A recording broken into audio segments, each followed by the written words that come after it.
प्यारा सा धमाकेदार हम लोग के नाच गीत लेके आए हैं। कैसे लगेगा कमेंट बॉक्स में बताइएगा। चैनल को ज्यादा से ज्यादा सपोर्ट कीजिएगा, मोबाइल आशीर्वाद दीजिएगा और कुछ नए अंदाज में अलग ही।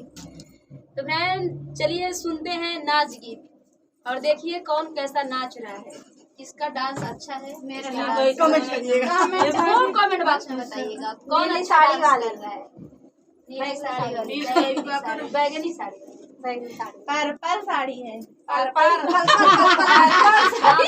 सही बात, पर्पल बोल जाते हैं। पर्पल पर्पल साड़ी वाली नाच रही है, डांस अच्छा कर रही है, इधर बताइएगा।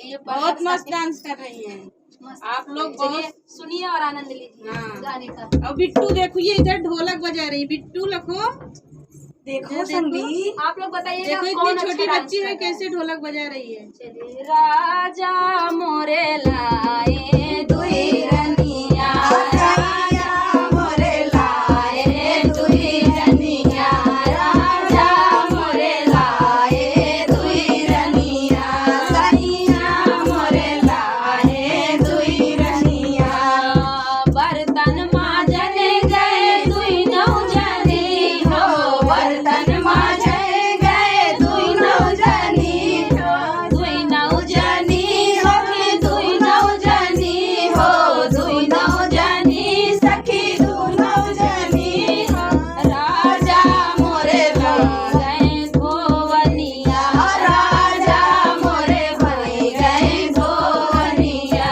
सैया मोरे भाई गए धोवनिया, राजा मोरे भाई गए धोवनिया, राजा मोरे लाए दुई रनिया, सैया मोरे लाए दुई रनिया, पनिया